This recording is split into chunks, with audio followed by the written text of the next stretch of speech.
The dense forests of the Ohio country, shrouded in an ethereal mist, bore witness to a tragedy on November 4, 1791. The Battle of the Wabash, a brutal clash between the fledgling United States Army and a confederation of Native American tribes, unfolded with a ferocity that shocked the nation.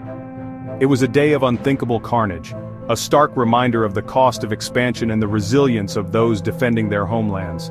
This is the story of that fateful day, a story etched in blood and sorrow, a story that forever altered the course of American history.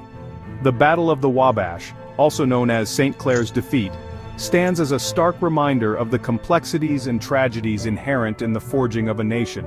It was a clash of cultures, a struggle for survival, and a brutal lesson in the realities of frontier warfare.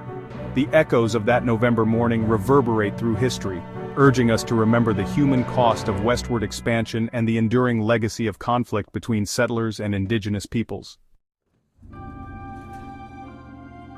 The late 18th century was a time of immense change and upheaval in North America.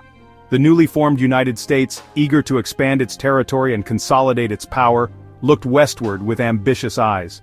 The fertile lands of the Ohio Valley, teeming with game and resources, held the promise of prosperity and opportunity for settlers seeking a new life on the frontier. However, this westward expansion directly threatened the ancestral homelands of numerous Native American tribes who had long inhabited these lands.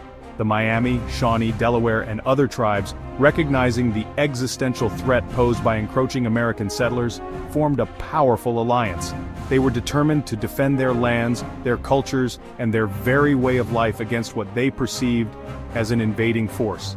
The stage was set for a clash of civilizations, a conflict that would test the mettle of both the young nation and the indigenous peoples who stood in its path.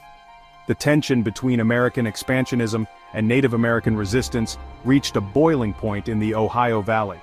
Treaties were signed and broken, raids and reprisals became commonplace, and the region descended into a state of low-intensity warfare. The Battle of the Wabash would prove to be a pivotal moment in this struggle, a bloody confrontation that would have far-reaching consequences for all involved. In 1791, President George Washington, deeply concerned by the escalating violence in the Ohio country, tasked General Arthur St. Clair with leading an expeditionary force to quell the Native American resistance. St. Clair, a Revolutionary War veteran and the governor of the Northwest Territory, faced a daunting challenge. His army, composed largely of inexperienced recruits and plagued by logistical problems, was ill-prepared for the rigors of wilderness warfare. Despite these challenges, St. Clair set out from Fort Washington, present-day Cincinnati, in September 1791, his objective to establish a chain of forts that would secure American control over the region. The expedition, however, was beset by difficulties from the start. The troops, hampered by poor supplies, inadequate training, and dwindling morale, struggled to navigate the dense forests and treacherous terrain of the Ohio wilderness.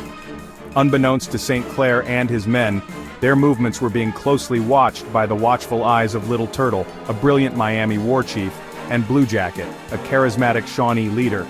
Together, they had assembled a formidable force of Native American warriors, hidden within the dense undergrowth, patiently waiting for the opportune moment to strike. The trap was being set, and the American forces, oblivious to the danger lurking in the shadows, marched blindly toward their fate.